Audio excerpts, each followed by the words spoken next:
What is up, everybody? As you can see, it is nighttime. You know, the 5 o'clock darkness is upon us, so I got the screen glasses on. I'm at the desk, but just wanted to go through how I approach a flow. So, like I said in the earlier videos, I like to, group 3 to 5 moves together into one chunk, master that chunk, and then move on to the next. And with this flow in particular, there's around 12 to 15 moves, but as we progress, we'll get into longer, minute and a half, 2-minute flows. So this methodology and approach will be that much more useful as you start building upon and adding moves to the sequence. And just wanted to touch upon this flow in particular. You'll see that we have these transition callouts, which, for example, we have right leg beast reach into front step. That into is the transition callout. And you'll see that beauty of animal flow is you can move from, certain static positions that we've learned in the past 2 weeks into other ones pretty seamlessly, and that's what makes the practice in a whole just that potent. And something I like to do is just free flow, but when you have coordinated flows like this one, it just makes it interesting to spice it up and have some nuanced intos. So without further ado, let's get into the first chunk. Like I said, it's going to be around, I think, 4 movements per chunk, and then we'll rep out that chunk so that we know it in our bodies. We don't have to think about it. And when we know it just by doing it, then we'll move on to the next chunk. So let's get into it. Set loaded beast. Right leg beast reach. Into front step. Return to loaded beast. Alrighty, so that was the first chunk. We started in loaded beast and ended in loaded beast, so it's it comes full circle, that first chunk. And in between, we just did that right leg beast reach into front step. So what I would do if I were you is I would rep out that first chunk a couple times, maybe 3 or 4 times, just so you have it down solid, and then we'll get into chunk 2. This second chunk, it's a little bit longer than the first just because I wanted to end in this return to crab position before we transition out of crab, which you'll see in a second. Forward traveling beast, 2 steps into left leg side kick through, left leg jumping under switch into left arm crab reach, return to crab, right leg.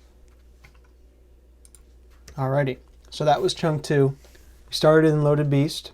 We did the forward traveling beast, 2 steps, left leg side kick through, left leg jumping under switch into left arm crab reach, return to crab.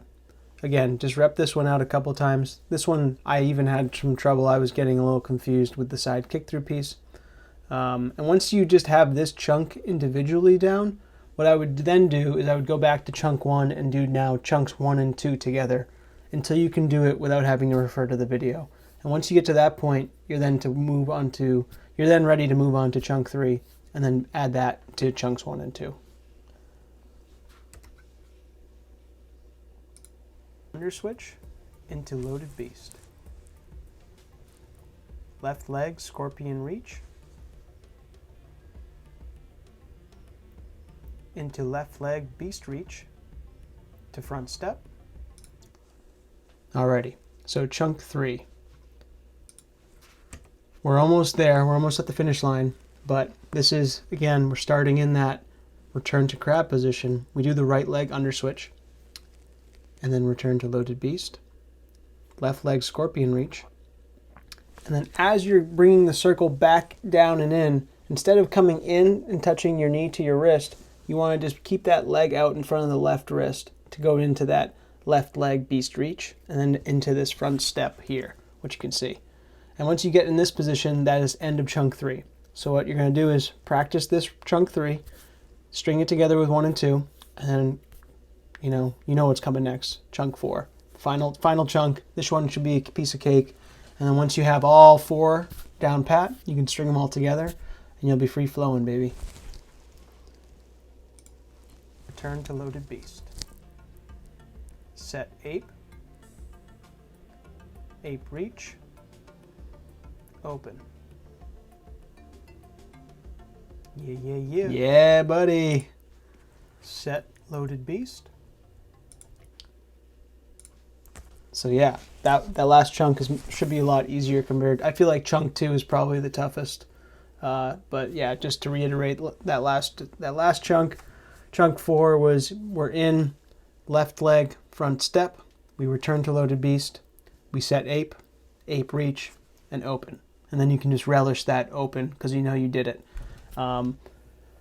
So just to give you a hint of what's to come, we did everything there on one side. So we started with the left or the right leg beast reach, and so on and so forth. The way it works in animal flow, where it's a little bit different than yoga or any other flow style workout that I've come across, is you do everything on this one side, and then you repeat and do everything the opposite on the other side. So in reality, this flow, this minute-long flow that we just learned, is just the first half of the total flow if you want to do everything on the other side just so you're balanced. But I figured just for this being your first flow, it'd be a good just to do this one side, and then next week we'll go into a full flow, if you will. So let me know how it goes. I know this can be daunting when you see the full flow go at first with all the call outs. Like, I know when I first saw it, it went right over my head.